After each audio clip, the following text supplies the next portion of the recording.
Comme vous le savez, je vous l'ai dit. Attends, je vais peut-être enlever le son. Comme je vous l'ai dit, j'étais au Texas récemment, à Dallas, et puis je suis allé poser la question à différentes personnes dans différents contextes de What is a cowboy? Donc traduit en français, tout le monde sait l'anglais, comprend l'anglais, mais quelle est ta définition en gros du cowboy? Et puis l'objectif, c'est d'avoir une discussion entre nous quatre, et puis de savoir quelle est notre propre interprétation. Ah y a mon frère qui est juste là. Yes. Quelle est notre interprétation du cowboy? Parce que je pense que tout le monde a sa propre interprétation, et je vais aussi la donner parce que je crois que je l'ai encore jamais donnée depuis le début. Et puis voilà, on va faire un petit tour, on aura une discussion au travers de ça. Et voilà, donc je sais pas qui a envie de commencer. Quelle est la définition du cowboy? Qui veut commencer? Qui veut commencer? Moi, je... Oh oui. Ouais. Alors tu dis bien fort comme ça on t'entend bien. Ça marche. Selon moi, un cow-boy, c'est un esprit libre qui aime probablement la nature, qui a un sacré style de vie ou vestimentaire. Quand je pense à un cow-boy, je pense aux USA. Automatiquement, sur son cheval, qui galope dans un désert probablement. Voilà, Ok, c'est un peu ça. trop bien. Dans un désert, donc pas dans des verts pâturages, dans un désert. Ou dans un désert ou dans des verts pâturages. Ok. Et tu vois forcément un gars avec un chapeau, toi, quand tu penses à un cowboy? Oui, Ouais. oui. C'est énorme. Avec les bottes qui vont avec aussi. Oh, ouais. Ouais, pleine de terre. Ok, trop bien. Je kifferai. Ouais, c'est une bonne définition. Style, elle a fait le petit un style de vie. Ouais, mais c'est ça que je kiffe bien en fait, c'est le côté esprit libre et pas forcément juste le gars avec son pistolet, enfin, même si peut-être il avait un pistolet quand même dans la tête. mais c'est parce que ça veut tellement. Pour moi, le cowboy de base, ça voulait tout dire et rien dire, pour être honnête. Et en fait, plus moi je te vois parler de cowboy, Raph, plus je commence à avoir une vision, genre ta vision. Ouais. Mais genre, je dois chercher profondément dans ma tête, moi, qu'est-ce que ça veut dire. Parce que quand j'étais petit, typiquement, les cowboys, mon premier beau-père, il était fan du Texas. Genre vraiment fan du Texas. Et puis il regardait que des films western. Et ça se tapait dessus, genre vénère. Et il était à donf devant les films en mode. Vraiment, il mimiquait le truc. Ouais. Et j'avais l'impression, moi, j'assimilais du coup ça à des gars forts ou des gars qui se prenaient pour des gars forts. Et puis après, dans le monde hip-hop, on disait souvent, ouais, ce gars il se prend pour un cowboy, etc. Ouais. En gros, justement, c'était quelqu'un qui se prenait pour quelqu'un. Ok. Et si tu veux, maintenant, quand je t'entends, toi, parler des cowboys, je vois que ça va plus loin que juste ce style un petit peu cinéma, etc. Il y a vraiment un style de vie, justement. Comme tu dis, un esprit libre, comme l'a dit Perrine. Ouais. Et c'est quelque chose que j'apprends à voir, tu vois, parce que ça peut être mis dans tellement de boîtes, tu vois. Il y a des gens qui entendent cowboy, ils entendent Texas, et pour eux, Texas, c'est racisme, tu vois. Ouais, alors c'est ça. qu'en vrai, quand j'étais petit, je regardais Walker Texas Ranger. Il y a plein de gens qui regardaient ça. Et il y avait l'acteur principal, Chuck Norris, et puis il y avait l'autre, Trivette s'appelait. Et c'était un black, tu vois. Du coup, moi, dans ma tête, j'ai pas du tout un côté cowboy raciste. Mais par contre, j'avais pas forcément tout ce côté lifestyle, nature, liberté, foi chrétienne. Et ça, c'est quelque chose que je découvre maintenant, ouais. Ouais. Yes. Ouais, trop bien. Ouais, mais c'est un peu un. C'est pour ça que moi je dis, pour moi le cowboy il a une définition. Alors il y a une définition propre, hein, c'est quelqu'un qui travaille dans un ranch, qui s'occupe des chevaux, qui s'occupe des vaches, qui s'occupe des animaux en général, qui s'occupe de la terre.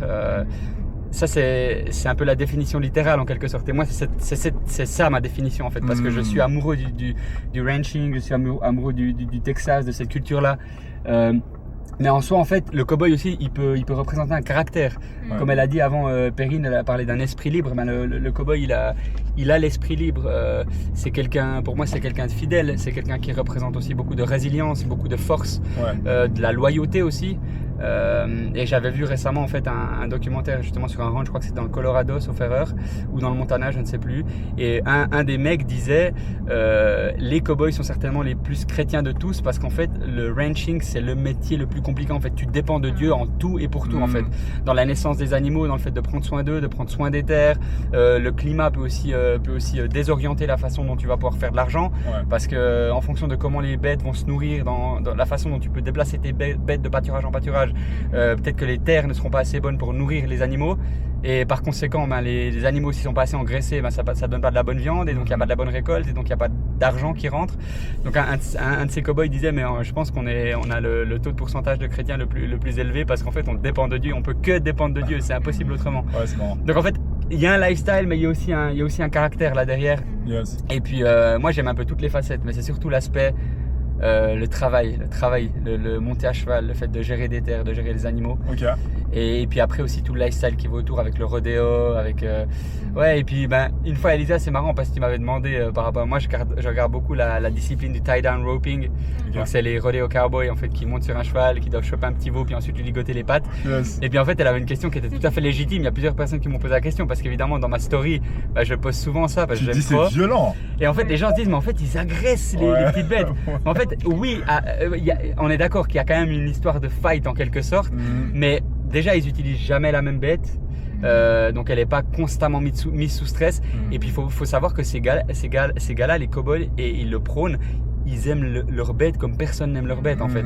Donc c'est pas de l'amour quand ils sont en train de les prendre et de les ligoter, mais ça fait partie de la culture en fait. Comme dans toutes les cultures, il y a des choses qu'on fait par automatisme, mais c'est pas avec un état d'esprit de violence en fait. C'est juste c'est culturel et ils font en sorte que la bête, elle soit mise dans les bonnes dispositions et qu'ils en prennent soin totalement. Donc la question était totalement légitime, Elisa. Et quand moi j'aime bien en fait quand on pose des questions relatives à ça parce que ça me permet aussi peut-être des fois de sensibiliser les gens au fait que des fois tu vois des choses sur Instagram puis les gens vont juger plutôt que poser la question et là tu poses la question et ça te sensibilise au sujet. Ouais, c'est vrai. Donc voilà, je voulais pas m'étaler par rapport à ça, mais du coup Elisa, quelle est ta définition du cow-boy Mais oui, pour moi la définition du cow-boy, il y a quelque chose de très à l'état pur comme ça, très brut, pas dans le sens d'une personne qui est brutale, mais vraiment d'être proche de la terre. En fait, pour moi un cow-boy il n'a pas le temps pour des choses pas essentielles. Futile, tu dirais? Oui, vraiment.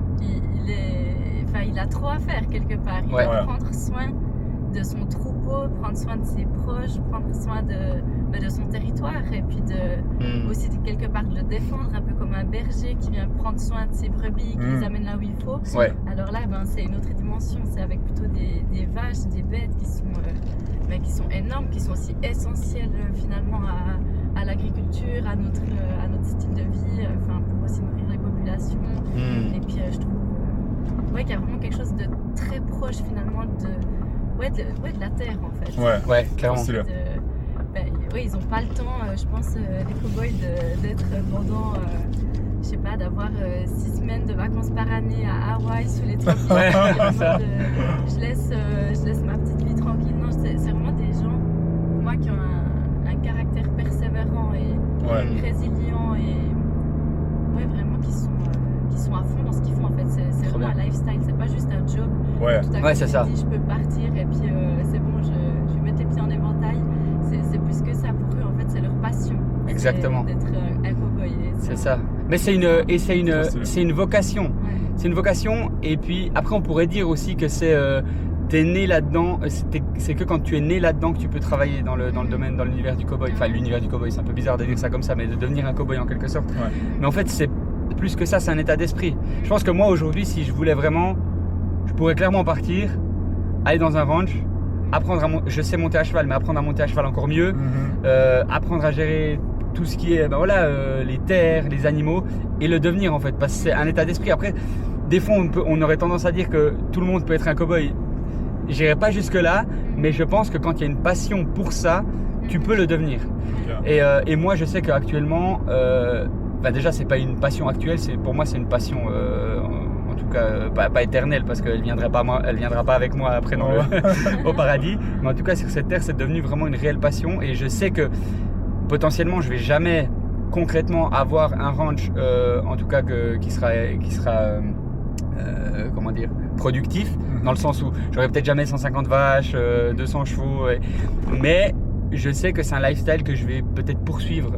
Je sais pas, à un moment donné, s'il y a suffisamment d'argent qui se fait avec White Bay, je pourrais avoir des terres au Texas, ou j'en sais rien, peut-être avoir un cheval, 3 vaches, j'en sais rien. C'est ouf. Dans l'idée, c'est pas un objectif de vie, mais c'est quelque chose qui pourrait me parler. Et je dis ça parce qu'en fait, c'est simplement pour traduire la simple et bonne chose qui, si tu as l'état d'esprit pour devenir un cowboy, tu peux devenir un cowboy. Et il y a un des cowboys les plus connus qui s'appelle Joe Beaver. Il est Hall of Fame dans le rodéo. Et en fait, récemment, il racontait que si tu as l'état d'esprit cowboy, tu peux être un cowboy. En fait, c'est pas juste parce que tu es né dans un ranch. Mais du coup, j'ai une question parce que tu sais, il y a plein de gens. Tu vois, en fait, toi, c'est un mindset, un état d'esprit qui t'a touché. Et du coup, maintenant, ça rentre dans la mode, forcément, vu que ça rentre dans ta marque. Ouais, bien sûr. Okay. Ouais. Mais il y a plein de gens, quand il y a un nouveau mouvement, ils se posent la question, est-ce qu'en fait, ils ont droit? On réalise pas, mais il y a beaucoup de gens qui se posent cette question. Est-ce qu'ils y ont droit? Parce que, genre, moi, je peux aller manger dans un resto vegan, tu vois. Ouais. C'est pas trop mon délire, mais en vrai, je peux le faire. Ouais. Mais pour la communauté vegan, ça suffit pas d'aller manger dans un resto vegan pour être vegan. Et le truc, c'est que quand les gens ils vont acheter le t-shirt cowboy, je pense que c'est parce qu'ils voient une invitation à un lifestyle, une invitation à un délire, une invitation à une conversation. Ouais. Comme toi, tu viens de le dire là, tu vois. Mais est-ce qu'il y a un rejet s'ils embrassent pas tout l'univers cowboy? S'ils n'embrassent pas le côté rodéo, s'ils n'embrassent pas le côté terre, ou est-ce que c'est inclusif? Donc les clients, tu dis? Ouais, exactement. Ça veut dire que, est-ce que le t-shirt finalement c'est déjà un premier step pour eux? Parce que tu comprends ce que je veux dire? Oui, moi, je vais manger dans un resto vegan. En théorie, j'ai l'impression que c'est un premier step. Je suis là, je mange avec vous les gars, tu vois. Et il y a des qui vont être en mode, non, pas du tout, t'as rien compris. Ouais, okay. Et est-ce que acheter le t-shirt cowboy, c'est déjà un premier step dans ce mindset, dans ce lifestyle, ou est-ce que justement, non, tant qu'ils sont pas allés au Texas, tant qu'ils n'ont pas, tu vois? Non, en fait, c'est même pas le fait de faire un step vers ce mindset-là. C'est j'aime la vibe du t-shirt, j'ai l'impression que ça représente quelque chose pour moi, je vais l'acheter. Il n'y a pas de step, je deviens cowboy si j'achète le t-shirt en fait. Si tu achètes un t-shirt qui a marqué cowboy dessus, c'est ta responsabilité. Si toi tu te dis j'ai envie de devenir cowboy ou j'ai envie d'aller dans cette direction-là, tant mieux, tu vois. Mais il n'y a pas de responsabilité en fait. C'est pas parce que tu achètes un t-shirt cowboy que tout à coup tu vas signer avec un ranch au Texas et puis tu vois, dans 3 semaines ils t'appellent. En fait, je suis en train de collaborer avec des ranchs au Texas. À chaque fois que quelqu'un achète un t-shirt, dans les 3 semaines il a appelé et puis en fait on lui dit tu dois venir, t'as pas le choix. Non, c'est vraiment en fait c'est quelque chose que pour moi je suis toujours parti du principe qu'un créatif quand il développe quelque chose ça sort de ses tripes. Et en fait il développe quelque chose en premier temps parce qu'il aime ce qu'il aime en fait. Il le fait pas pour les autres. Pour moi j'ai toujours créé parce que j'aimais ce que je faisais et ce que je créais en fait. Et j'ai jamais voulu le faire pour les autres. Et après si les gens achètent pas c'est ton problème. Soit t'as pas été smart, soit c'est pas le bon moment, c'est pas le bon timing ou t'es une chèvre. Ça peut arriver que tu sois mauvais, que tu sois pas talentueux. Mais en soi la traduction du t-shirt cowboy c'est j'aime les cowboys, j'ai une définition concrète qui m'appartient mais qui est pas figée dans le marbre. C'est pour ça qu'on a cette discussion aujourd'hui en fait. Chacun peut avoir sa propre définition. Et en fait dans les différentes dans la discussion qu'on a actuellement, les 4 définitions en fait, finalement c'est drôle parce qu'elles se rapprochent toutes du vrai lifestyle du cowboy en fait, de la vraie identité du cowboy, du caractère même du cowboy en gros. Et donc non, il y a pas d'engagement en fait. T'achètes le t-shirt cowboy parce que tu aimes. Et là, on a déjà fait un premier drop. Il y a déjà eu des ventes intéressantes.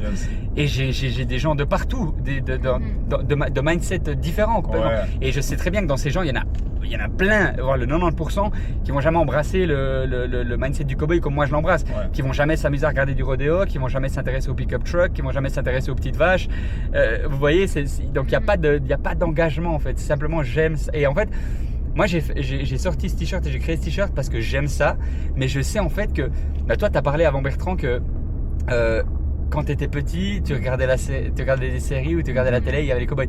En fait, je pense que en tout cas ici en Suisse, après je peux pas parler pour les autres pays, mais je pense qu'on a tous à un moment donné regardé la télé et il y avait des cowboys. Mais tu prends Lucky Luke, tu prends des trucs comme ça. Mais tu prends même, si on prend les natifs américains, quand il y a eu Yakari aussi, il y a des chevaux à l'intérieur.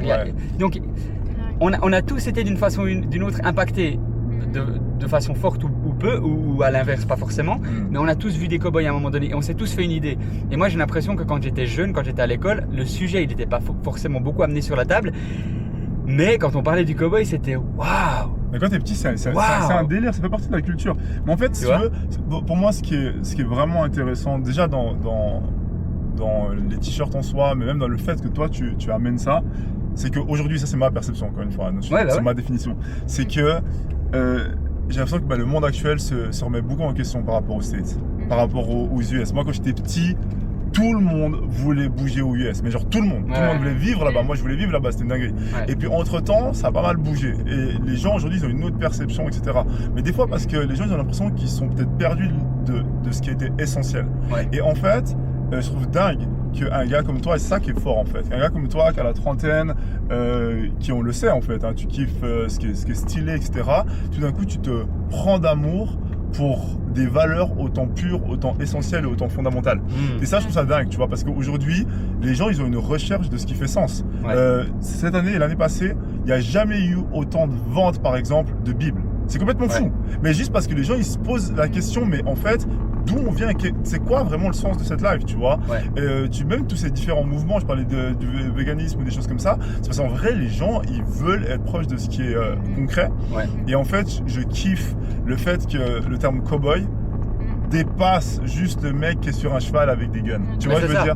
Mais même, il y a quelqu'un qui peut acheter le t-shirt et penser qu'à ça. Ouais, il y a pas de souci. Et il y a quelqu'un qui va acheter le t-shirt et il va penser plutôt au mec un peu agressif. Ouais, clairement. Que t'as picture avant, enfin que t'as imagé avant. C'est sûr.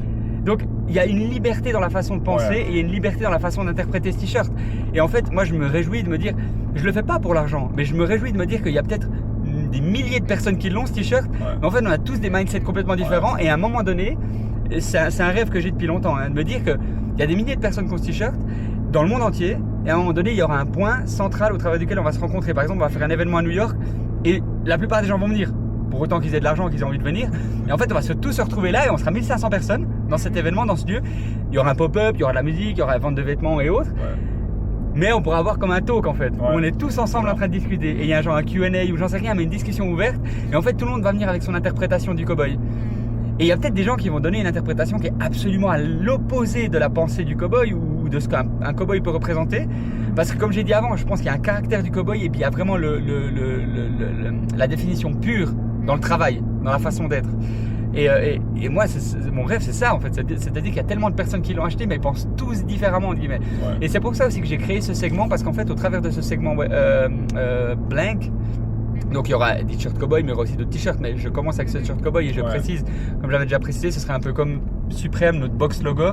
Le box logo Supreme, nous, le cowboy, ce serait un peu notre box logo. Et en fait, l'idée de ce segment, déjà, c'est de ne pas produire nous-mêmes les t-shirts afin de pouvoir vendre des t-shirts qui sont moins chers et permettre au commun des mortels de l'acheter. Quand je parle du commun des mortels, c'est les gens qui ne sont pas forcément rattachés à la mode, qui s'en battent les steaks de la mode et qui vont acheter chez H&M et Zara, ce qui est complètement ok. Si tu n'es pas fan de mode, c'est ok que tu aies acheté chez H&M et Zara. Et ce segment, il est important parce qu'en fait, non seulement tu peux te dire ok, je dois pas acheter un t-shirt à 129 francs, je peux l'acheter à 49, mais en plus je peux arborer quelque chose qui est intéressant, qui est cool et qui va en fait faire parler la foule. Je roulais avant avec ce pick-up truck, je descendais de Plagne, j'arrive à Bienne, tout le monde me regardait. En fait, pour moi, le t-shirt cowboy, ce sera ça. Quand vous aurez un t-shirt cowboy, tout le monde va regarder. Peut-être les gens vont pas vous poser la question, mais ils vont se dire, mais pourquoi un t-shirt cowboy, ça veut dire quoi? Et en fait, j'aime penser que ça peut être un t-shirt qui peut ouvrir des discussions. Et en fait, quand tu ouvres des discussions, tu commences par un sujet. Après, ça dépend si tu es un mec comme moi qui aime parler de tout, qui peut parler de tout. Il y a des gens qui sont plus fermés. Mais si on part du principe qu'on est tous ouverts à tout plein de discussions, ça peut ouvrir la discussion sur plus que juste le cowboy. Comme j'ai dit avant, on discute ensemble, on parle du cowboy, on va partir sur. À un moment donné, tu as parlé des États-Unis, on va parler d'autres sujets, on va peut-être parler nature, j'en sais rien. Mais en fait, j'aime penser que ça va ouvrir des discussions. Mais du coup, j'ai une autre vraie question pour mesdames. Je voulais est-ce que pour vous, ça vous perturbe que ça soit marqué juste cowboy ou est-ce que vous voulez voir genre cowgirl? D'ailleurs, est-ce que ça se dit? Oui, ça se dit, Ouais, ok. Ça se dit. Ouais. Et j'allais aussi droit poser cette question. Ok, let's go. Mais c'est vrai que le côté cowboy, je trouve que ça réunit quand même le monde global des cowboys. Ouais, exactement. Je sais pas, je suis pas. On dit cowgirl, ça se dit cowgirl, mais. Oui, on dit pas les cowboys et les cowgirls. Les cowboys, c'est vrai. Un peu le tout, quoi. Pour moi, ça englobe plus que cowgirl, ça a même presque une petite signification un peu. Je sais pas, que j'aime pas trop un peu pour stéréotyper, une certaine femme peut-être. Du coup, c'est vrai que je me suis aussi posé la question finalement, est-ce que je porterais un t-shirt cowboy, c'est écrit vraiment cowboy et pas cowgirl, mais j'aurais presque l'impression d'avoir, à cause de ce que l'humain a mis comme signification, comme terme ou image à des termes. Hein. Ouais. J'ai l'impression que cowgirl, c'est vraiment assez sexualisant pour la femme. Ah ouais. Ok. Et puis, Intéressant, pas intéressant. forcément, le mot cowboy, ça me parle plus. Enfin, quand j'étais petite, C'est plus je regardais général. Lucky Luke ou comme ça, je disais c'est un cowboy ou c'est Ouais. le monde des cowboys. Je disais pas c'est le monde des cowgirls. Ah Ouais, ok. Ouais. Ça me parle quand même plus. Et toi? Ah cool, trop bien. Moi, ça m'est sincèrement. J'ai pas prêté plus attention à ça. Ouais. Ouais. Et ça me dérange pas qu'il n'y ait pas de cowgirl Ouais. non plus. Je trouve ça bien comme il est. Ouais. Ce que j'apprécie aussi, c'est la touche de rose du coup. Voilà. Il y a une identification aussi via les couleurs. Exactement. Du coup, Je trouve ça très très bien. Ah, bah, ça trop passe bien. Mais Ouais. j'avais une question. Vas-y. Comment est-ce que. Pas ce lifestyle, mais tu disais que c'est. Je sais plus comment expliquer ça. Pas si c'est une idée, mais en fait, comment ça t'est venu d'avoir envie, tu sais, de partir un jour, avoir un ranch, etc. etc. c'est une question intéressante. Oui. Mais d'autant plus qu'à la base. Waouh, magnifique! Trop stylé. Heureusement qu'on l'a pas shooté. Gloire à Dieu. Ah ouais. Non, trop bien ta question. Bertrand et Elisa me connaissent depuis des lustres. Ils connaissent la transition. Ouais. Moi, je suis passionné des États-Unis depuis plus de 10 ans. Ouais. On était partis aux États-Unis avec mes parents. D'abord, je voulais pas y aller, mais j'étais pas majeur, donc ils m'ont dit tu viens avec, tu discutes pas. Et en fait, aussitôt qu'on est arrivé sur le sol américain, on était à New York, JFK. J'étais même à JFK, alors que c'est pourri, hein, l'aéroport. Enfin, il est cool, mais c'est pas incroyable, quoi. J'ai tout de suite senti que j'avais une passion pour les États-Unis, comme si c'était la maison. Vous savez, quand vous arrivez à un endroit, puis en fait, c'est pas une odeur, mais il y a un peu ce Clairement. je me sens chez moi ici. Ouais. C'est la maison loin de la maison. Ouais, Et puis, j'ai un peu poursuivi ce rêve américain par New York. Je suis allé à New York, je pense, 8 à 9 fois dans les 12 dernières années. Et puis après, il y a 4-5 ans, alors ceux qui suivent depuis longtemps, ils connaissent la définition, ils pourront peut-être fast forward. Mais en fait, il y a 4-5 ans, j'ai regardé un documentaire, je suis tombé sur un documentaire du ranching en fait, et des cowboys. Et j'ai tout de suite... Et après, il faut aussi préciser, voilà, je suis marié, maintenant j'ai 3 enfants. Et on est différent on est différent déjà quand on n'est pas marié. On est encore différent quand on est marié et on devient encore plus différent quand on a des enfants. En fait, il y a de la maturité déjà, il y a de l'expérience qui est engrangée par le fait d'être marié, mais ensuite d'avoir des enfants, puis il y a une maturité différente qui arrive, et puis il y a aussi une perspective sur la vie qui est différente. Parce que quand t'es pas marié, quand t'es marié ou alors quand t'es pas marié mais t'as pas d'enfants, tu vois les choses différemment. T'as un côté un peu égoïste où en fait tu fais ce que t'as envie. Et aussitôt que t'as des enfants, tu vois différemment. Et j'en viens pas en dire que tu peux pas vivre en ville avec des enfants. C'est pas du tout ça. Moi, je me voyais habiter à New York avec mes enfants, avec ma famille. Mais pendant des années et des années. Et en fait, à un moment donné, je suis tombé sur ce documentaire. Ce documentaire m'a impacté par la façon de vivre, par les valeurs qui étaient prônées, par en fait le simple fait d'être en nature, de respirer l'air pur, de prôner aussi ces valeurs. J'ai aussi encore plus grandi dans ma foi, et en grandissant dans ta foi, tu commences à aller à l'essentiel. Ouais. T'es plus dans le futile, dans les détails qui n'ont pas de sens entre guillemets. Vraiment, tu vas à l'essentiel. En fait, pour moi, vivre la nature, l'état d'esprit cowboy, le ranching et tout ça, c'est vraiment aller à l'essentiel. En fait, tu prends soin de ce qui en fait nous permet de vivre. Là, on a dit la nourriture au travers des animaux. Il faut savoir que ça devient de la nourriture, ces animaux, mais ils sont autant aimés entre guillemets que des êtres humains. Ces animaux sont choyés et on les aime, mais c'est un cycle de vie normal. Il y a des gens qui disent ouais, mais c'est scandaleux. Allez parler à des vrais cow-boys. Déjà, vous allez voir l'amour qu'ils ont pour ces animaux, et en fait ils vont vous raconter que c'est un cycle de vie qui est normal en fait. Et donc j'ai grandi au travers de ça. Enfin, ces 4-5 dernières années, j'ai grandi au travers de ça, et je me suis dit mais en fait c'est exactement ce que je veux vivre. Et quand tu tombes là-dedans, tu tombes sur le Texas évidemment, parce que le Texas c'est quand même l'état, et en tout cas l'endroit géographique où il y a le plus de cow-boys, il y a le plus de ranch, etc. Et en fait je suis de plus en plus tombé là-dedans. Et puis après moi je suis un grand passionné de baseball. Je fais vraiment une long story short. Jacob deGrom qui joue aux New York Mets, qui est mon pitcher préféré, il a signé aux Texas Rangers.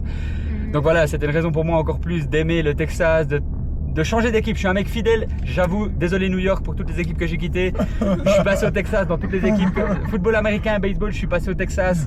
Excusez-moi, je suis fidèle. J'ai même un tatouage sur la jambe où il y a marqué loyal, mais là j'avoue, je vais m'arrêter là comme ça on reste un petit peu sur le côté. J'admets, j'ai été infidèle. Mais c'est pour des bonnes raisons. Et puis en fait, ce qu'il y a, c'est que bah voilà, au fur et à mesure, ces éléments se sont accumulés et le Texas est devenu une évidence. Et puis ensuite, bah voilà, c'est ce que j'ai dit avant. Pour moi, un créatif, il crée en fonction de ses passions et de ce qu'il aime. Pour moi, je peux pas créer si ça vient pas de là. J'ai jamais été influencé par la mode, jamais été influencé par les tendances. Pour moi, ce que je crée, c'est mes propres tendances, c'est ce que j'aime. Que ça résonne ou pas avec le public, c'est pas grave au final. À un moment donné, il faut être smart, mais moi, j'ai pas envie d'être smart faux. J'ai pas envie d'être un mec qui fait des moves parce que les gens font des moves et parce que ça vend. J'ai pas envie de désolé d'employer ce terme-là, j'ai pas envie de me prostituer. Et certains diront que c'est pas smart, que t'es mauvais en business. Déjà, j'ai jamais prétendu être un businessman. Non, j'ai toujours dit je suis un designer de mode, je suis pas un businessman. J'ai toujours dit que le jour où j'ai assez d'argent, j'engagerai un CEO, je serai jamais le CEO de ma boîte.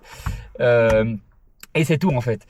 Donc pour terminer de répondre à ta question, Perrine, pour moi ça faisait du sens de créer un t-shirt cowboy parce qu'en fait j'aime les cowboys, j'aime le ranching et j'ai envie de les honorer. J'ai envie de les honorer en fait. Pour moi c'est ma façon de les honorer.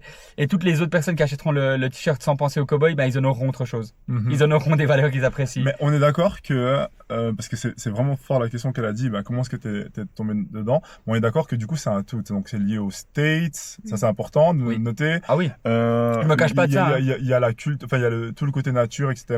Il y a la musique, il y a tout ça. Pourquoi je dis ça? C'est parce qu'en fait on est d'accord que tu fais pas un synonyme entre cowboy et puis fermier par exemple. Parce qu'en vrai, ici, on est dans des pâturages genre vachement stylés, en vrai. Et puis il y a plein de gens qui vivent avec ces valeurs fondamentales, qui sont des fermiers. Mais pour toi, c'est pas des cowboys. On est comme d'accord. Donc du coup, en fait, ça veut dire qu'il y a un univers où je te pose la question en fait, parce que pour toi, c'est pas un synonyme parfait. On est d'accord. Il y a un univers. On est d'accord. En fait, le truc c'est que pour moi, tu as le droit de déformer la définition. Moi, la définition littérale, je l'ai parce que je suis passionné par ce domaine. Mais t'attends pas à ce que ta communauté, elle achète que quand elle comprend la définition. J'ai pas fait des tutos sur savoir comment est un cowboy, qu'est-ce qu'est un cowboy sur mon site internet. Mais en effet, il y a une différence en quelque sorte entre un fermier et un cowboy. Tu vas prendre des fermiers ici en Suisse. Ils vont s'occuper des bêtes, ils auront peut-être des chevaux, ils auront des vaches, mais la façon de procéder est différente. On se comprend. Moi, je disais plutôt toi, ton approche, c'est vraiment, il y a un univers. Moi, c'est pas que je te dis ça, en fait, que je découvre cet univers. Et c'est cool, en fait, dans le sens où je sais très bien qu'au fond, tu as le même respect pour quelqu'un qui est fermier, parce qu'en gros, tu sais que. Même quand j'ai cherché du travail il y a 2 ans, j'avais envie de demander à un fermier si je pouvais travailler à la ferme. Non, mais sincèrement, il y a un gars à Kourou, mais c'est pas des blagues. Il y a un gars à Kourou, un ami à ma belle famille, et à moi aussi, il y a 2 ans, je cherchais du job, et puis je me suis dit, mais en fait, pourquoi j'irais pas travailler à la ferme? Alors il faut un apprentissage, mais j'aurais trop envie de travailler avec la terre, travailler avec les animaux. Et voilà, j'ai fini par ne pas faire la demande parce que j'avais eu un job un peu plus me correspondant, ou en tout cas au niveau financier et puis au niveau de mes capacités. Mais clairement que travailler dans une ferme, pour moi, ça ferait du sens. Mais j'attends pas à ce que les gens ils travaillent dans une ferme. Non, c'est logique. Ils achètent un t-shirt cowboy, vous voyez. Et puis pour moi, Mais c'est ça qui est cool. Mais c'est un lifestyle. En fait, le truc c'est que je me suis approprié et maintenant j'ai pas l'impression j'ai pas le syndrome de l'imposteur. Non. Parce que en fait, aujourd'hui, je m'habille avec une buckle, j'ai des cowboy boots, j'ai pas souvent, mais je porte de temps en temps, j'arbore de temps en temps le cowboy hat, enfin le chapeau de cowboy, et j'ai pas l'impression d'être un imposteur parce qu'en fait, je véhicule vraiment ça et je vis ça et ma femme elle pourrait en témoigner. J'ai pas de ranch, je travaille pas la terre, mais je vis ce lifestyle à 100%.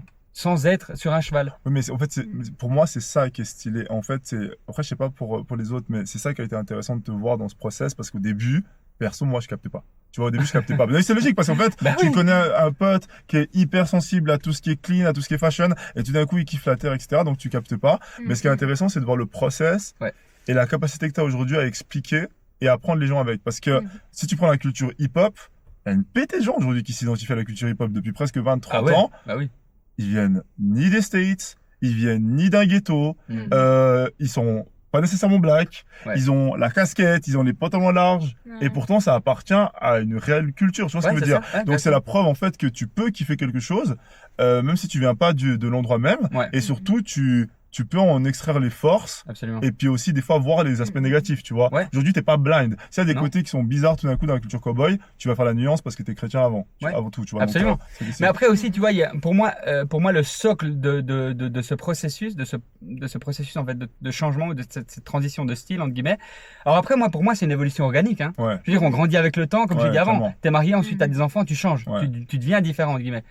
tu changes pas d'identité, mais tu deviens différent parce que tu grandis, tu comprends. Exact, t'évolues, exactement, c'est le bon terme.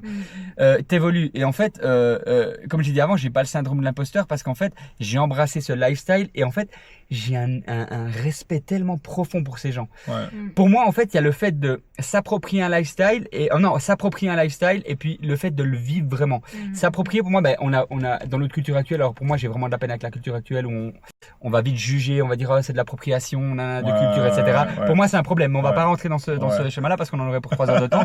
Mais j'ai tout l'amour du monde pour toutes les personnes qui pensent différemment. Par contre, je suis d'accord avec le fait que l'appropriation, genre quelqu'un maintenant qui va porter un chapeau de cow-boy, qui va porter des cowboy boots, t'as le droit de faire ça. Mais si t'as pas un respect profond pour cette culture, t'as le droit. Mais moi, je me sentirais pas à l'aise en fait. C'est ça, je me sentirais pas à l'aise de sortir avec un chapeau de cow-boy et des cowboy boots si j'avais pas un amour profond pour cette culture-là en fait. Et au fond de moi, je vis ça dans la vie en général. Je fais les choses parce que j'ai un amour profond pour les différents sujets ou les personnes que je respecte, etc. Et c'est ma façon de voir les choses. Tout le monde n'a pas cette façon de voir les choses. Mais moi, je suis je suis 0 ou 100%. Et je suis rentré à 100% dans cette, pas identité-là, mais dans ce mood-là, parce que ça me correspond en fait. Et vous commencez, je pense, à le voir, et les gens autour de moi, Gabriel aussi le voit de plus en plus. C'est vraiment qui je suis. En quelque sorte, c'est mon style, ma façon de vivre, qui je suis, mon identité en Christ. Je suis un enfant de Dieu. Je suis un enfant de Dieu. Mais c'est mon mood. Et c'est pas un mood. Il y a beaucoup de gens qui au début se disaient ouais mais dans une année ça va passer. Ça fait 4 ans et je pense sincèrement que ça va pas changer. Parce que là je me rappelle qu'à l'époque avec mes styles, j'avais des styles bien à moi et tout le monde le sait. Enfin les gens qui me connaissent le savent. Et on savait que c'était moi et que je changeais pas par rapport aux tendances. Mais j'appréciais ces styles-là, mais aujourd'hui, j'ai vraiment l'impression d'être Raf Fonzo. À l'époque, j'étais Raf Fonzo, mais là, j'ai vraiment l'impression d'être Raf Fonzo. Pas designer, mais Raf Fonzo, vraiment. Enfant de Dieu, certes, mais avec le style un peu de cowboy. Je suis un peu arrivé, vous voyez ces quartiers à l'américaine, ces beaux quartiers à l'américaine où en fait on arrive puis c'est un cul-de-sac. C'est ce beau cul-de-sac avec ces belles maisons, ces belles voitures.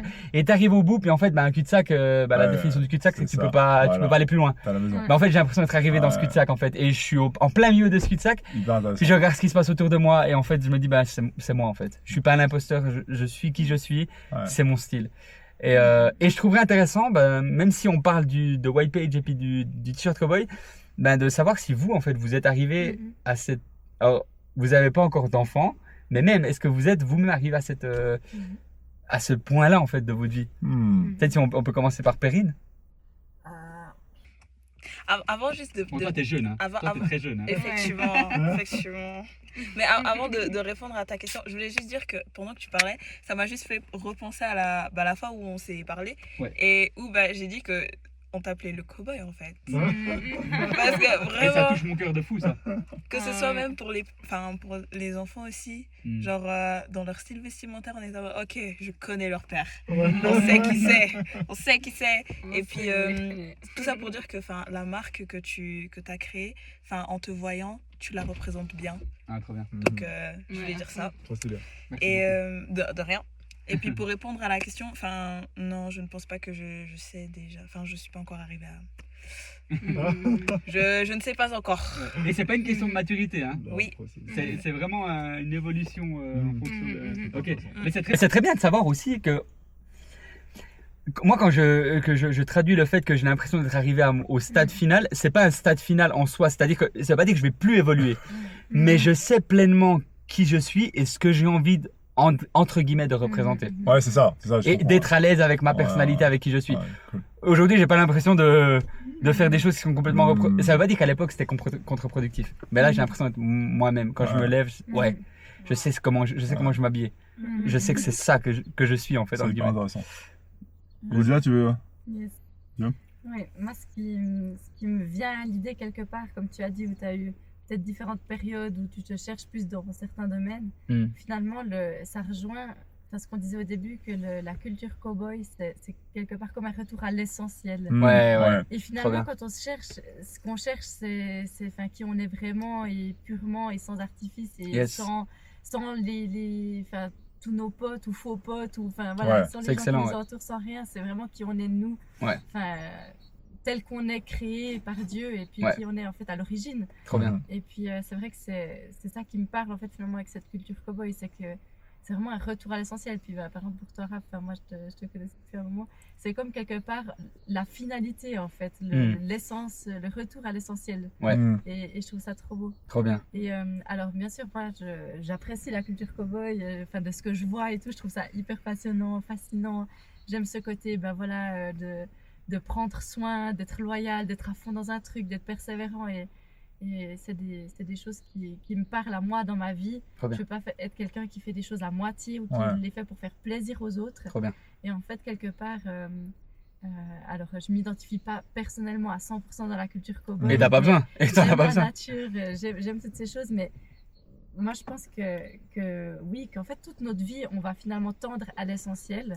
Ça serait une recherche constante et encore plus dans notre monde où il y a tellement de diversité, tellement de choses qui peuvent nous attirer, qui peuvent nous tromper aussi, qui peuvent nous mettre des paillettes dans les yeux ou au contraire être tellement plate qu'on s'ennuie.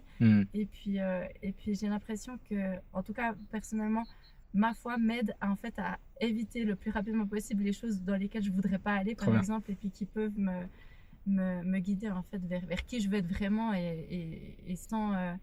quelque part sans artifice, sans vouloir faire genre, juste en étant en fait qui je suis et personne ne sera comme moi et moi je ne serai jamais comme quelqu'un d'autre à qui j'espère être. C'est excellent. Et puis développer ce côté-là et aussi un caractère qui ose être qui il est sans finalement s'occuper du jugement. C'est ça. Mais en fait, après je te laisse dire Bertrand, mais pour moi en fait ce que je trouve impactant dans le panel qu'on a ici actuellement, les 4 personnes, on a tous, et je vais plutôt parler, vous avez tous une personnalité, chacun a une personnalité différente. Et il y a des gens qui ont une personnalité plus forte que d'autres, mais vous avez tous une identité, on a tous nos identités en Christ, mais vous avez tous une identité forte. Vous savez tous où vous voulez aller, ce que vous représentez, qui vous représentez, ce que vous représentez.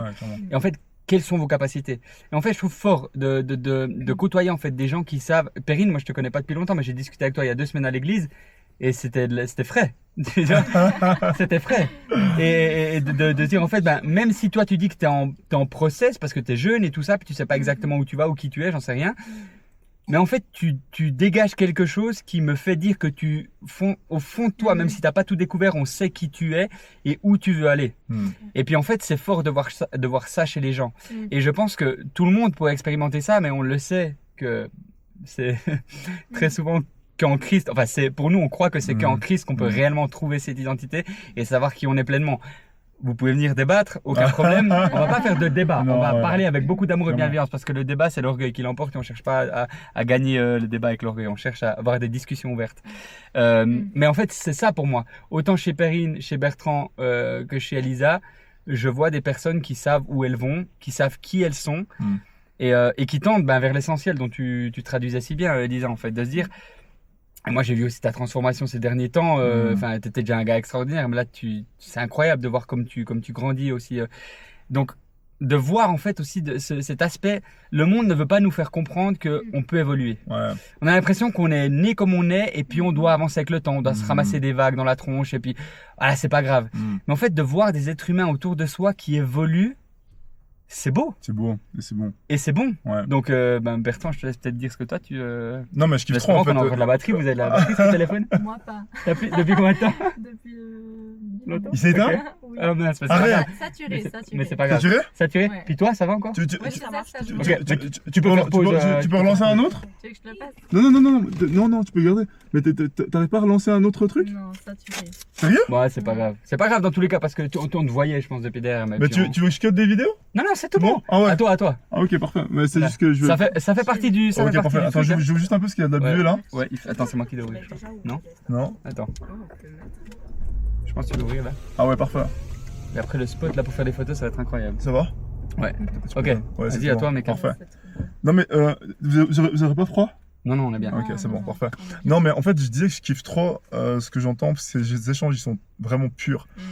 Et moi, ce que je retiens vraiment, et en fait, c'est dingue, hein, parce que, comme je te dis, pour moi, au début, Cowboy, c'était toi. C'est genre Cowboy égale Raph. Vraiment, tu vois. Et puis, c'est puissant parce que tu es en train d'amener une conversation qui me permet de voir des choses auxquelles je m'identifie. Vraiment. Trop bien. Et donc, c'est la preuve que ça fonctionne. Numéro 1, parce que si ça marche pas, si tu veux amener une conversation et que ça marche pas avec les gens autour de toi, c'est que c'est foutu. Compliqué, ouais. Et en fait, là, t'arrives déjà à nous prendre dans cette conversation. L'année passée, donc c'est il y a 2 ans, je suis retourné au Cameroun après 27 ans, donc c'est le pays où je suis né, après 27 ans. Et c'est dingue, parce que comme tu dis, je suis arrivé sur le sol, j'ai pas besoin de réfléchir, je me sentais à la maison. Ouais.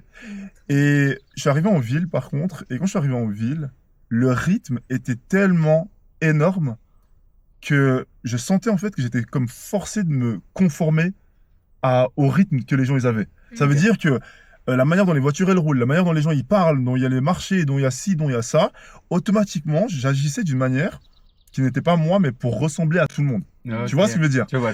Et puis on a fait une semaine en ville, et ensuite on est parti au village, là où il y a toute ma famille. Ouais. En fait, on a vraiment un village à nous. Donc même moi j'ai découvert en fait. Hein. Donc c'est énorme. 250 personnes qui habitent là, c'est que ma mif. Genre vraiment que ma mif. Et du coup, ils vivent tous à travers des champs de cacao, etc. On a des hectares et des hectares de champs de cacao. Et bizarrement, automatiquement, j'avais plus besoin de me conformer à rien du tout. Et j'étais 100% moi-même. Et j'en avais rien à faire de la manière dont je m'habillais ou dont je parlais ou quoi. C'est juste qu'en fait, j'étais connecté à la nature avec les miens. Et je me sentais moi. Et tu vois, c'est grave deep. Parce que justement, j'ai vu ton évolution. Et ton évolution, au début, tu étais très, très urbain. Mais tu étais aussi avec beaucoup d'affirmations qui n'étaient pas juste ce que tu étais, mais c'était aussi, je pense, comme tu dis, une forme de recherche. Tu communiques quelque chose, et puis après, les gens ils te donnent une réponse. Et je t'ai vu évoluer régulièrement, donc moi je me suis dit, ça c'est juste un next step de l'évolution. Et là, tu bouges pas. Et ce que j'ai trouvé deep dans ce que tu as partagé, c'est le fait que en fait, tu t'es marié, maintenant tu as des gosses. Et j'ose imaginer quand tu as des enfants, tu te poses la question de qu'est-ce que je vais leur laisser. J'imagine que cette question d'héritage, elle débarque pas quand on a 70 ans. Elle débarque dès que t'es papa, en fait. Moi, je t'ai vu changer. Et du coup, je comprends mieux maintenant ce que tu es en train de dire avec tout le côté cowboy quand tu parles d'une finalité. C'est pas juste le style que tu as aujourd'hui, la veste que tu portes ou le t-shirt. C'est le mindset, en fait. Tu as l'impression de t'être trouvé dans ce que tu veux laisser. Et en fait, 100%. Tu vas prolonger ça. Il y aura des styles différents, il y aura des créations différentes, mais tu sais ce que tu veux laisser. Exactement. Et ça me parle. Tu vois, ça, c'est vraiment deep. J'ai l'impression que même derrière ce mot cowboy, il y a un côté un peu legacy, tu vois. Ouais, exactement. Et ça, c'est deep. C'est puissant, ouais. Même ça, il m'a fallu du temps, fallu du temps pour le capter. Et du coup, ça fait méga sens pour moi parce que je vois déjà justement la personne que j'étais avant le mariage, la personne que je suis depuis que je me suis marié, comment est-ce que le couple me permet d'évoluer. On n'a pas encore commencé à être focus pour devenir parents, mais c'est bientôt là, on est à quelques mois de réflexion. Mais je sais que ça va me changer. Donc si tu veux, je me sens déjà bien mature, mais je sais que dès que les gosses seront là, je vais vraiment rentrer dans ce côté-là. Et du coup, ça fait sens ce que tu dis. J'aurais toujours un côté méga urbain, mais c'est aussi lié au fait que je viens d'Afrique. Donc quand tu viens d'Afrique, tu kiffes ce qui est urbain. Parce qu'en fait, tu viens des champs, tu viens de la forêt. Mais par contre, ce côté legacy, je veux pas le perdre en fait. Et je crois que ce qui fait que je me sens mieux d'année en année, c'est quand je suis vraiment focus sur ce que je veux laisser. Et pas juste sur ce que les gens vont penser. Mais en fait, enfin, incroyable ce que tu as dit, et puis le fait de parler de legacy, d'héritage. En fait, pour moi, c'est alors, de par nos valeurs, forcément, on tend vers ça. Clairement. Mais en fait, en tant qu'être humain, d'autant plus quand tu as des enfants, évidemment, tu veux laisser quelque chose. Tu veux laisser quelque chose. Et en fait, moi, aujourd'hui, béni Dieu pour les enfants, 3 enfants en bonne santé, qui sont incroyables, autant incroyables les uns que les autres. Je vois évidemment, moi je suis quelqu'un de très communicatif. Je suis un communicateur, donc dans la maison, vous allez voir mon fils, il va vous parler, il va dire pick-up, il aime trop les pick-up, il aime trop le baseball. Et puis il y a des gens qui vont dire, mais t'es en train de l'endoctriner et tout ça. Mais en fait, non, je suis tellement vrai avec moi-même que je vis les choses et mes enfants, tu transmets. Tes enfants, en fait, c'est des éponges. Ils voient. Et en fait, je prône des bonnes valeurs. C'est pas comme si j'étais en train de prôner des choses qui étaient mauvaises. Je prône des bonnes choses. Alors un pick-up, c'est pas vital, hein. On se le dit, c'est pas indispensable dans la vie. Mais en fait, tu vois tes enfants apprécier ce que tu apprécies. Et tu te rends compte que tu es en train de bâtir quelque chose en eux. Alors évidemment, nous, en tant que chrétiens, on leur inculque la parole, on leur parle de Dieu. C'est le plus important, c'est le socle, c'est ce qui va tout faire en eux. C'est le socle le plus important. Mais en tant que, c'est pour ça des fois que ma femme, elle est moins expressive que moi et je l'encourage pas à être plus expressive. On a chacun notre identité, notre façon d'être. Mais je trouve en fait que étant vocal, c'est important parce que les enfants, alors il faut lier la parole à l'acte. Il n'y a pas que les paroles, il faut aussi qu'ils te voient agir. Mais en fait, je trouve que de communiquer quelque chose, ça permet aux enfants en fait, de se dire ah, moi je vois ma fille par exemple, elle vient vers moi puis elle me dit papa t'aimes bien ça. Puis en fait, elle sait que j'aime parce que c'est quelque chose que je communique, mais elle a plaisir à venir me demander. Et en fait, si je lui dis que j'aime, elle sait que je vais dire que j'aime. Ouais. Mais le fait que je le prononce, je dis oui j'apprécie. Waouh, ça lui fait du bien. Ouais. Et en fait, tu es en train de déposer quelque chose dans tes enfants. Et pour moi, en fait, le mood dans lequel j'étais avant, ça pouvait se discuter. Des fois, c'était un petit peu sombre. Ouais. C'était noir. On me l'a dit, toi. On avait des discussions, toi et moi. Tu vois, des gens, même des potes qui disaient, des potes qui te disaient, même à toi, c'est peut-être un peu. Je me sentais en phase. Dans cette période-là, je me sentais vraiment en phase avec ce que je faisais et je savais très bien que j'étais pas loin de la lumière. Je faisais des choses un petit peu plus sombres, mais j'étais pas écarté de la lumière. Non. Mais là, aujourd'hui, typiquement, je suis plus habillé tout noir. Ouais. Et je sais que Gabrielle, elle est réjouie de ça. Parce qu'à un moment donné, elle me posait des questions, mais tu vas un petit peu, des fois, quand même remettre un peu de la couleur et tout. Et je mettais un petit shirt blanc, des fois, tu vois. Et en fait, là, aujourd'hui, c'est un peu comme maintenant, j'ai l'impression que c'est un peu une expression de vie. Avant, si on te connaît pas, tu peux presque penser quand tu es tout le temps tout noir que tu vas exprimer un peu la mort ou en tout cas quelque chose qui stagne, tu vois. Alors que là, en étant en couleur, tu exprimes la vie, tu vois. Clairement. Si tu as du désigual, tu exprimes beaucoup trop la vie, ça va pas. Si vous avez la rêve désigual, mais ils font des très belles choses, je pense. Mais en fait, c'est ça pour moi, c'est que là, on arrive dans un et c'est ce qu'on veut vivre en fait. C'est comme ça que tu inspires les gens, par ce que tu prônes, par la vie en fait qui émane de toi. Et c'est fort en fait. Et je pense que cette discussion, on peut la terminer sur ça, sur la legacy en fait, sur l'héritage. Et on va tous apporter un héritage et c'est incroyable. Franchement, cette discussion, je m'attendais pas à une discussion autant cool quoi. C'est gold. C'est deep et puis je sais pas s'il y a quelqu'un qui a quelque chose d'autre à ajouter à ce sujet ou si on a fait le tour. Il y aurait toujours des choses à ajouter, mais s'il y a un mot de la fin ou si on peut s'arrêter là, moi c'est beau ce mot de fin, legacy. Ouais, legacy. Et c'est exact. En fait, j'ai toujours dit aussi que je développerais la marque. Alors après, volonté de Dieu. Hein. Si dans 2 ans je dois arrêter, j'arrête. Mais mon objectif, c'est d'être là sur le long terme. C'est pour ça qu'en fait, quand tu bâtis quelque chose, moi j'ai toujours dit entre guillemets, c'est un très grand mot, un très grand terme, mais que je voulais bâtir un empire. Je parle pas de finance. Quand je parle d'empire, c'est bâtir une entreprise qui prône des valeurs qui sont bonnes et qui sont saines et en fait qui ont un impact mondial. Pour employer des gens, pour toucher des gens, pour faire la différence dans les secteurs dans lesquels je suis. Et le secteur dans lequel je suis, il est énorme, il est vaste. Et en fait, il y a tellement de place pour faire la différence. Et quand je parle de créer un empire, c'est venir avec des valeurs et toucher un maximum de monde. Yes. Être pas le roi ou la reine de la fourmilière, c'est pas du tout ça, j'ai pas la prétention de ça. Mais d'être cette personne qui peut apporter en fait un vecteur de changement et un maximum de monde. Et voilà, donc c'est pour moi en fait legacy, maintenant ça vraiment ça englobe le tout, c'est créer un business qui dure sur les années et les années, que si mon fils ou ma fille, mes 2 filles veulent reprendre, tant mieux, s'ils veulent pas, c'est pas grave, mais que ce soit quelque chose qui dure dans le temps. Et en fait des business qui durent dans le temps, ils se font jamais en une année, il faut du temps. Donc voilà, on verra ce que l'avenir nous réserve. Mais je pense que pour moi t'arrives, je sais pas, c'est trop marrant, j'ai l'impression que c'est la fin du commencement, tu sais, pour White Page. Parce que la première fois que tu m'as parlé de White Page, on était à Londres, après une conférence, après une leçon de conférence, et puis quand je priais, je parlais tout le temps de page blanche, et puis t'as rigolé, et puis tu m'as dit, tu vas kiffer ce que je suis en train de créer, et puis est-ce que tu veux en être et tout. Et en fait, on parle pas assez de White Page, mais White Page, c'est ça, c'est une page blanche, et t'écris sur une page blanche un bout d'histoire, tu vois, donc une legacy.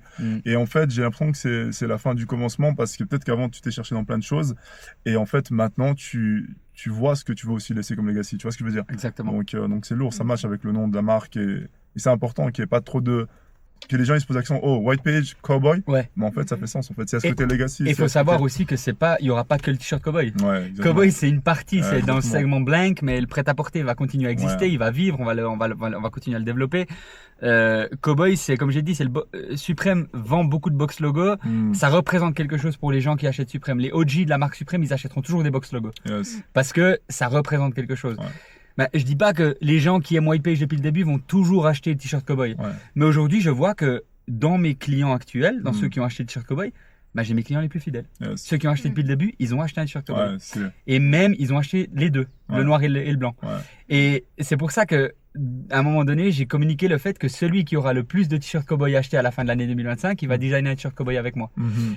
C'est aussi déjà pour honorer Ouais, la trop personne, stylé. c'est aussi pour honorer la personne qui en aura acheté le plus. C'est pas pour le pousser à l'achat. Tant mieux s'il en achète Ouais. parce qu'on veut développer le business. Mais c'est plus pour en fait créer ce sentiment de, déjà le sentiment d'appartenance parce qu'il est très important sur la pyramide de Maslow. Et tout le monde a besoin de ce sentiment d'appartenance. Et c'est simplement en fait pour dire, on crée. J'ai envie, à l'époque, je parlais de communauté, j'ai très difficilement réussi à traduire ça.